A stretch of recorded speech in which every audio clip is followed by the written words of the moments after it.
эхний зөвлөгөө бол залуучууд гольф орохын тулд ямар ч хэлсэн яг зөв багшаар техникээ зөв заалгах хэрэгтэй. Тэгвэл бол гольфч бол ингээ харахад их гоё тоглоом байхгүй.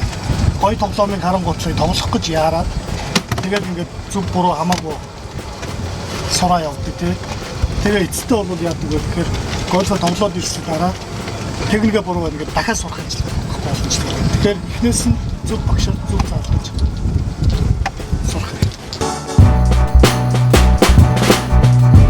Хоёрдугаар зөвлөгөө бол зөв багшаараа заалгаад сурсны дараа бол яг өөрийнхөө бие бэлтгэлтэй таарсан зөв цохиуруудыг сонгож олдож авах хэрэгтэй. Тэрийг бас дахиад мэргэжлийн коучуудаас гэдэг юм уу эсвэл мэргэжлийн багш нараас зөвлөгөө авах хэрэгтэй. Тэгэхгүй бол цохиур гэдэг бол яг өөрөө чи гарт өөрөө чи бие таарсан тийм хамгийн чухал өөрөө чи одоо багж учраас тэрийг зөв хийх хэрэгтэй.